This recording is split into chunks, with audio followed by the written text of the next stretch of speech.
تو کانگریس کے 10-15 بڑے لیڈرز کو چھوڑا کہ ان کے ساتھ ایک کانفرنس کرنی ہے شملہ میں،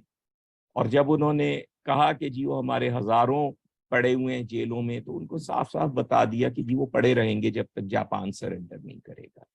تو ایک تو آپ ذرا اس سے سب سے پہلے یہ بھی دیکھ لیجئے کہ یہ جو مت ہے یا خیال ہے کہ جی کوئی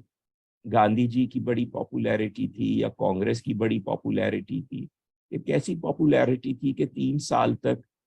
وہ سب لوگ جیل میں پڑے رہے، پوری جماعت جیل میں پڑی رہی، صرف چند مہینے شروع کے کچھ تھوڑی سی توڑ پھوڑ ہوئی،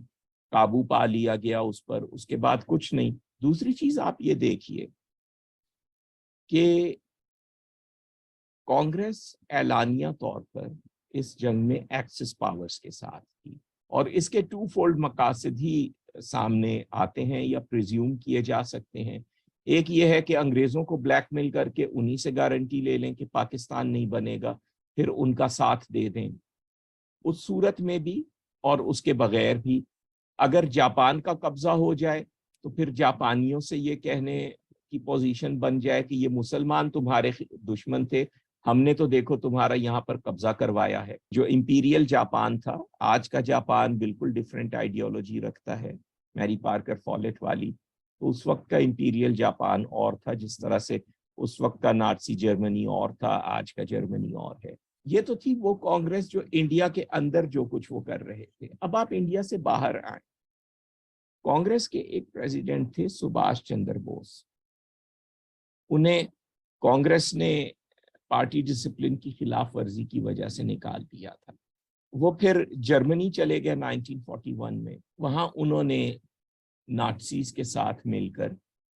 ایک انڈیا، آزاد انڈیا کے نام سے کچھ چیزیں بنائیں، ریڈیو اسٹیشن، جس سے وہ نشریات نشر کرتے تھے کہ وہ انڈیا میں بھی سنی جا سکیں، اور اس میں وہ کہتے تھے کہ بس میں نازیز کو بتا رہا ہوں کہ وہ ہندوستان پہ قبضہ کر لیں اور یہ سب کچھ، اور آپ لوگ تیار رہیں، اور وہ پورا ایک پروپیگنڈا نازیز کی طرف سے۔ جرمن نازیز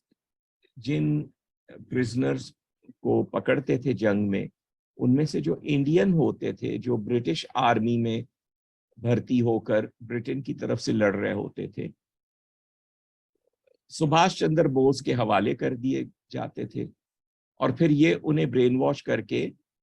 ایک آزاد انڈین آرمی بناتے تھے، نازیز کی سپرویژن میں آزاد انڈین لیجن، یا وہ جو اس کا نام تھا، یہ اس کا پھر ایک الگ دستہ بنا رہے تھے۔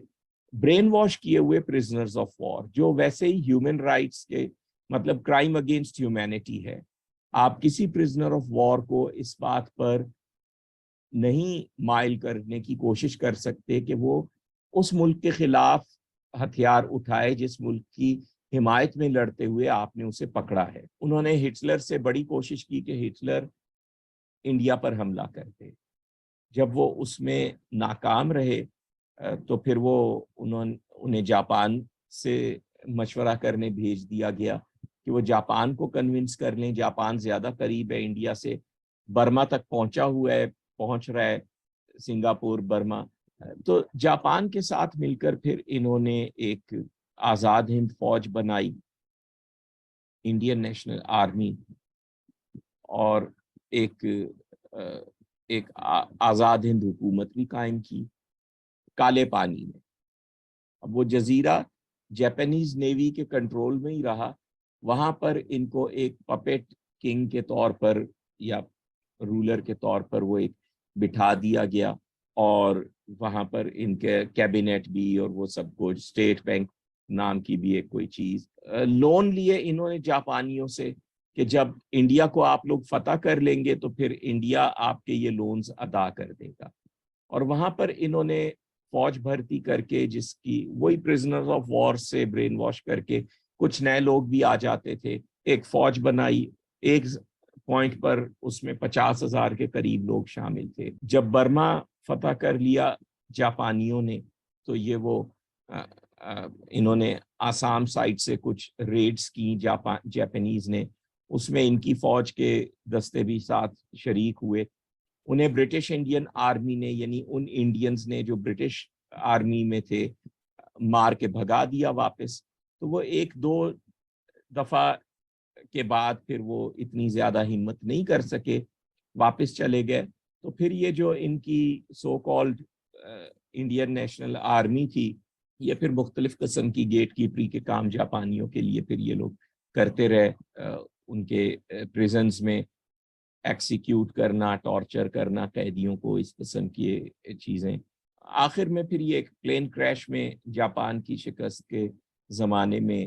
بوس صاحب بھی فوت ہو گئے.